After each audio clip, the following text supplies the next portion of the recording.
నల్గొండలో ఎక్కడన్నా ఏమన్నా మీరు చెప్తారా అన్న? మీడియా కంటే ఏ అగ్రవర్ణం మీడియాలో మా వార్త వచ్చినా పండబెట్టి తొక్తామని చెప్పిన. మీ అగ్రవర్ణం మీడియాలో మా వార్తలు రావడానికి వీల్లేదు. తెలంగాణ రాజ్యాధికార పార్టీ కంప్లీట్గా సోషల్ మీడియా మీద నడుస్తుంది.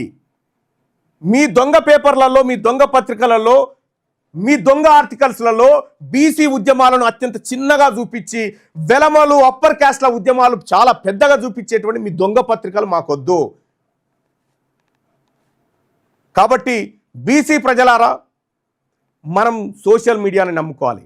ప్రతి బీసీ యువకుడికి ట్విట్టర్ అకౌంట్ ఉండాలి, ప్రతి బీసీ యువకుడికి ఇన్స్టా అకౌంట్ ఉండాలి, ప్రతి బీసీ యువకుడికి వాట్సాప్ ఛానల్ గ్రూప్ ఉండాలి, ప్రతి బీసీ యువకుడికి ఫేస్బుక్ అకౌంట్ ఉండాలి.